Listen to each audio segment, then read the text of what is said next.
ওসমান হাদিকে নিয়ে ব্যবসা করা, আপনি দেখেন যে ভারতীয় আগ্রাসনে আধিপত্যবাদ নিয়ে কথা বলা, আমিও ছিলাম সমন্বয়। লজ্জা লাগে আমার সেই সকল সহযোদ্ধারা ঐক্যবদ্ধ বাংলাদেশকে তারা আজকে বিভাজিত করছে। মানে মনে হচ্ছে এই কয়েকজন মিলে অভ্যুত্থান করেছে। আমাদের স্পষ্ট বার্তা, আমরা নতুন বাংলাদেশ চাই, নতুন বন্দোবস্ত থাকবে যেখানে ফেসিবাদ তৈরি হবে না। গণভোটের যে প্রায় 70% মানুষ রায় দিয়েছে, এই রায়কে উপেক্ষা করার বিন্দুমাত্র সুযোগ নাই। যারাই গণভোটের এই রায়কে উপেক্ষা করবে তারাই জনবিচ্ছিন্ন হবে, আর যারাই জনবিচ্ছিন্ন হবে তারাই দ্রুত সময়ের মধ্যে সরকার থেকে তারা উৎখাত হয়ে যাবে। আমরা বিএনপি সরকারের প্রতি আহ্বান জানাবো, জুলাইয়ের প্রতি সম্মান দেখে, গণভোটের প্রতি সম্মান দেখে দ্রুত সময়ের মধ্যেই যেন গণভোটে যে রায় এসেছে সে রায় কার্যকরের পদক্ষেপ নেয়। পাশাপাশি আমরা দেখতে পাই যে এই অন্তর্বর্তীকালীন সরকারের সময় যারা জুলাইকে কুক্ষিত করেছে, যারা পুরো ঐক্যবদ্ধ একটা বাংলাদেশ, প্রত্যেকটা দল মত শ্রেণী পেশা মানুষকে যেই জুলাই ঐক্যবদ্ধ করেছে, যে বৈষম্যবিধি ছাত্রদের নামধারী যেই সকল সমন্বয়ক, আমিও ছিলাম সমন্বয়ক। তো লজ্জা লাগে আমার সেই সকল সহযোদ্ধারা ঐক্যবদ্ধ বাংলাদেশকে তারা আজকে বিভাজিত করছে। আমরা বিভিন্ন জায়গায় দেখতে পাই শরীফ ওসমান হাদি আমাদের সহযোদ্ধা, আমরা তাকে শ্রদ্ধার সাথে স্মরণ করছি, কিন্তু লজ্জা লাগে তাকে নিয়ে এক শ্রেণীর মানুষ ব্যবসা করছে।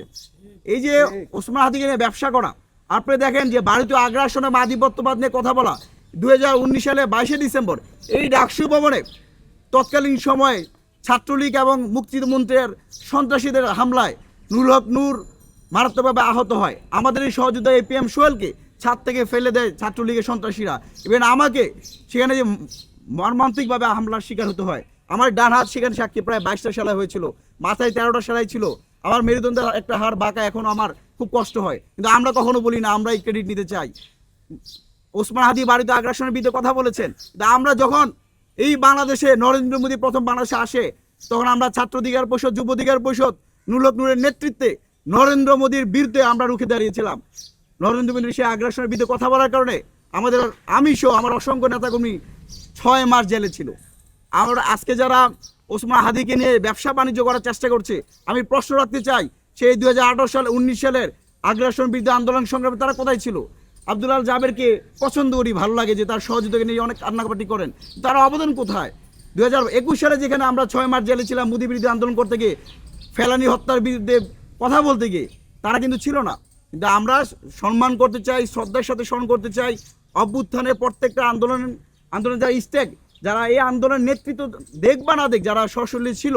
কিন্তু এই যে বিভাজনের রাজনীতি, আরেকজন আছে আমরা দেখতে পাই রাজশাহী বিশ্ববিদ্যালয়ের একজন জিএস, মানে মনে হচ্ছে এই কয়েকজন মিলে অভ্যুত্থান করেছে। এখন এই যে যারা রিক্সা চালক, দিনমজুর, কৃষি শ্রমিক যারা ছিল, তাদের সকলের ঐক্যবদ্ধ প্রয়াসের মধ্যে দিয়ে আমরা একটা সফল অভ্যুত্থান করেছিলাম। এই যে বিভাজনের রাজনীতির মধ্য দিয়ে বাংলাদেশকে আরেকটি সংকটের মধ্যে ধাবিত করবে। আমরা সবার প্রতি উদাত্ত আহ্বান থাকবে, জুলাই অভ্যুত্থান আমাদের সবার, বাংলাদেশপন্থী যারা রাজনীতি করবে, বাংলাদেশের স্বাধীনতা সার্বভৌমত্বের পক্ষে যারা রাজনীতি করবে, সকলকে ঐক্যবদ্ধ হয়ে আমরা একসাথে রাজনীতি করতে চাই।